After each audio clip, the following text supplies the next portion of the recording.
Bonjour à tous. Aujourd'hui, je vais vous parler de Thomas. Thomas, il est commercial dans une entreprise de taille moyenne.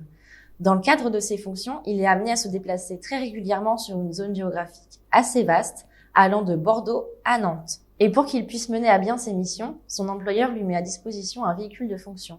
À force de passer beaucoup de temps dans sa voiture, Thomas a une idée. S'inscrire sur Blablacar et ainsi partager ses heures de conduite avec d'autres personnes. Thomas va se lancer en publiant plusieurs annonces sur le site internet. Il va ainsi transporter plusieurs dizaines de personnes avec lui durant ses trajets professionnels.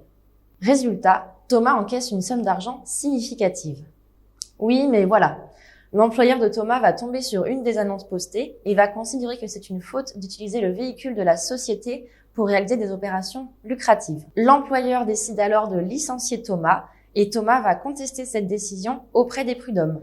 Parmi ces arguments, Thomas considère qu'il avait le droit de réaliser cette activité de covoiturage, notamment parce que cela n'était pas interdit dans le règlement intérieur de l'entreprise, mais aussi parce qu'il s'agissait d'une activité privée. La cour d'appel va donner raison à l'employeur et valider le licenciement de Thomas.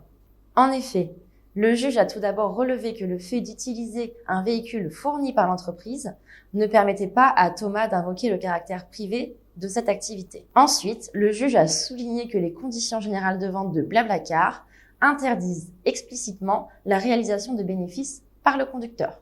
Or, ici, Thomas, en utilisant le véhicule de la société, n'avait aucune dépense à supporter et à réaliser des profits. Cela signifie donc que cette activité était interdite et qu'il n'y avait donc pas lieu de stipuler dans le règlement intérieur de l'entreprise qu'une activité interdite était interdite. La cour d'appel a souligné également le fait que cette faute faisait porter un risque à l'employeur. En effet, le contrat d'assurance de l'entreprise ne couvre pas le transport de personnes à titre onéreux, même occasionnel. Ainsi, les actions de Thomas étaient préjudiciables à son employeur, puisqu'il a utilisé un véhicule de fonction pour un usage lucratif et personnel, puisqu'il a enfreint les conditions générales de Blablacar, et enfin parce qu'aucun passager n'était couvert par une assurance. Le licenciement est donc valide, puisqu'il y a bien une faute constitutive d'une cause réelle et sérieuse.